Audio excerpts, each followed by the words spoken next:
Hello children, welcome back to Uma Talks, and here we are again with English for standard 10th, okay, first flight textbook lesson 5, okay, the 100 dresses part 1, part 2 we'll do in the next video.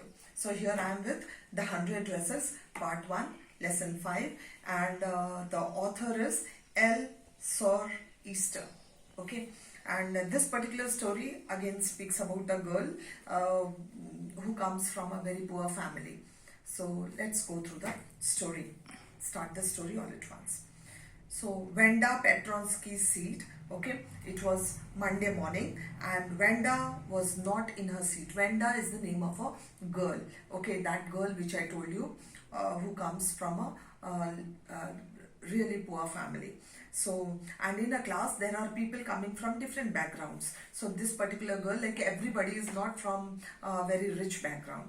So Wanda comes from a little poor background. So, and she was not there in her seat in the class, okay, but nobody noticed that she was not there. Nobody, even Peggy and Madeline, saw her absence. So these people also did not, they are all classmates, they also did not notice. So they started all fun, and Wanda used to sit in the next to the last seat in the last row. So this is just a explanation where she sat. She sat in the last row, and the room number is room number 13, and she sat in the corner of the room. And there, because she was neglected by the girls, and all the boys used to sit in the last benches, and they made this girl also sit in one of the corners. So normally there was most of the noises of the feet. Sometimes the boys would sit there and make noise with the feet. Okay, now this Wanda was a very quiet girl, and she hardly did anything. Okay, and she never used to laugh as well, very gloomy sort of girl, okay, but she used to sit there, and no one understood why she sat there. And it was because maybe because she came from Boggin Heights. Now Boggin Heights is a place, maybe a very filthy place from where she came from. So students assume that she herself goes and sits in the last bench because she comes from a very filthy sort of place. Her feet all has mud imprints into it, slippers are dipped into the muds, and that is why she used to consider herself completely different from all others, and she used to keep herself away.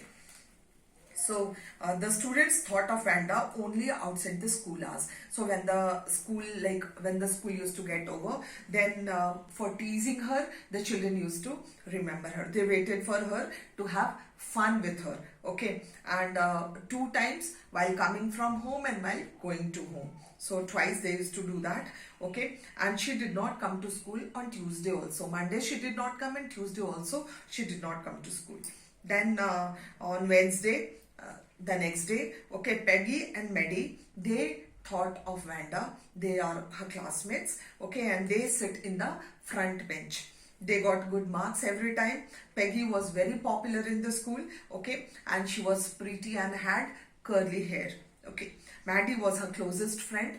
Peggy and Maddie, they wanted to have fun with Wanda, so they used to have fun with this particular girl, and they got late. Due to this, they saw that Wanda was absent, okay. So finally they got late little, and they thought that Wanda is absent because they used to make fun of this girl. Now most of the children in that particular room number 13, okay, did not have names like that of Wanda. Wanda's name was also little different from all other names, okay, and they had all American names like Thomas, Smith, Ellen, okay, and the boys had William, Bounce. So now good names, and this one had Wanda, so they made fun of her name as well. So people thought that it was funny, and they used to make fun like when Wanda Petronsky was her name. So Wanda did not have any friends in the class. She always used to wear a faded blue loose dress, okay, but it used to be clean, and it looked as if it has never been ironed. It never used to get ironed. And a lot of girls used to talk to Wanda. They surrounded her in the schoolyard, backyard, okay, and they used to look, she stood looking at them playing hopscotch. So they used to play the games over there, and this girl used to, like all alone, used to stand there and look at them. Okay, Peggy would make fun of Wanda. Peggy and Maddie, we just now talked. Okay, that beautiful, pretty girl. So she used to make fun, and she would ask her how many dresses she had in her almirah. Okay, they knew that she comes from a poor background, but still to make fun of her, okay, Peggy would go and ask her how many dresses you have in your almirah. And Wanda would say 100. Okay, and jokingly Wanda also said 100 dresses I have. Then all the girls would stop playing and listen. The girl would ask if they were of silk or velvet. So they used to make fun, and all the other girls, those who used to play, they used to stop over there and they used to ask, what is the material of your dresses, whether it is silk or velvet. Okay, and Wanda happily used to reply in positive. They would again ask how many pairs of shoes, and she used to say 60 pairs. Okay, and that would make them laugh. So Peggy was actually not cruel. She protected small children from bullies. So Peggy, actually she was not. But if somebody asked her if she did not have cruelty with Wanda, she would reply differently. Okay, she was not cruel. But if people asked her that why she was so cruel with Wanda, okay, she used to say that Wanda had spoken of her 100 dresses. So why? Because Wanda never accepted that she did not have dresses. She used to say that she had 100 dresses and 60 pairs of shoes. And that is why this girl used to make fun. This is what she told others. Okay. She would say that Wanda was not an ordinary person. Okay, her name suggested, but the girls never made Wanda cry. They used to make fun. Okay, but these fun she also used to take, and she used to make fun. She used to enjoy, and she never cried because of it. So Maddie felt it bad that they had been bothering Wanda like that. So Maddie used to feel that this is like a torture for Wanda. Okay, but it was because Wanda and she, both of them came from a poor background. Both of them were poor. But she neither lived in Boggin Heights nor had a funny name like that of Wanda. Okay, so she, like they did not make fun of her because she did not come from Boggin Heights, the place from where Wanda came, and she did not have a funny name like Wanda. Okay, so that is why maybe she was made fun. She was not made fun of. Now, when Peggy asked Wanda those questions, okay, Maddie would feel bad. What questions? Questions about dresses, shoes, okay. So she would study the marbles in her hand. So that time, Maddie used to neglect, and she used to, the marbles which she had in her hand, she used to count those marbles or get distracted somewhere else. She did not feel sorry for Wanda. She wished Peggy would stop asking her about dresses. So she did not have any sympathy for Wanda, but she only wished that Peggy should not ask questions like that to Wanda. Okay, and she was Peggy's closest friend. So she could not revolt Peggy also, because she was Peggy's closest friend, and whatever Peggy did, she had to accept that. And that day, one particular day, both Peggy and Maddie were late to school. They reached school late, and Maddie was glad that Wanda was not made fun. So Maddie at heart, she was very happy that that day at least Peggy did not make fun of Wanda. Okay, and she was working with, she was working out her maths problems, arithmetic problems. Okay, she lacked courage to ask Peggy stop making fun of Wanda, and she did not have the courage because she was Peggy's best friend. She did not have courage to ask Peggy, okay, who Maddie did not have courage to ask Peggy to not make fun of Wanda. Okay, and she wanted to write Peggy a note about it.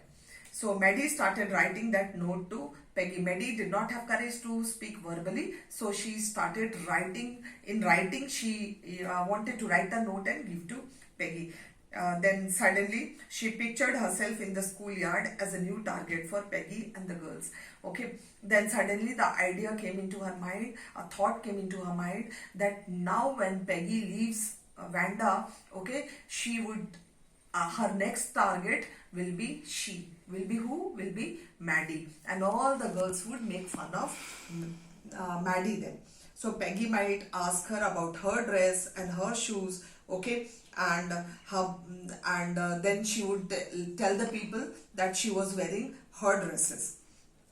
So Maddie wished Peggy stopped making fun of Vanda, okay, but Maddie tore the note into pieces, and because Peggy was her best friend, and she was the most liked girl in the whole class also. All the children liked Peggy, and she thought that Peggy can do anything, okay, that was even wrong she would do, and she would be supported. Then after that, Maddie thought of Vanda, and she hardly said anything to anybody, okay, who spoke about 100 dresses, and Maddie remembered her telling that one of her dresses pale blue with colored trimmings, and she used to describe her dresses also. Vanda used to do that, okay. After that, Maddie started thinking that who would win the drawing and color contest. Now the school organized a drawing and color contest, okay, and all of them participated into that, okay, and they all thought that Peggy is going to win the girls medal, okay. She drew better than anyone else in the room, and they all know that the very next day she was going to win the medal. The next day it was drizzling. Peggy and Maddie did not wait for Vanda, okay, and they did not wanted to be late to school because they were waiting for the medal, and they entered the classroom, and the drawings were all over the room. It was exhibited, okay, and everything was in bright colors. Then the winner was to be announced. The class assembled, okay, and Miss Mason announced the winners. Jack Biggles had won for the boys. This boy's name was announced, okay. He had sketched an outboard motor, and the boy was displayed in room. The drawing of this particular boy was displayed in room number 12. And for girls, Vanda was the winner, to everybody's surprise, and she had won the girls medal, okay children. But Vanda was absent that day, and Miss Mason asked the children to look at Vanda's beautiful drawing, okay. So Vanda had won. Seeing the drawing, the children clapped their hands in joy. The boys whistled, okay, and finally they were not interested in dresses. Maddie whispered to Peggy to look at the blue dress. So there was a blue dress, and that was drawn by Vanda. So Vanda had told them about it earlier. Peggy referred to the green one also. She added that she had thought she could draw. So this is what the different dresses was drawn by Vanda, and it was Vanda at the end who had won the prize. So the next part of this particular story, it's not the end, it is continued in the 100 dresses part 2, which we are going to do in the next one. So this is the end of part 1. Hope you have understood, okay. Do put your comments down. Thank you for watching.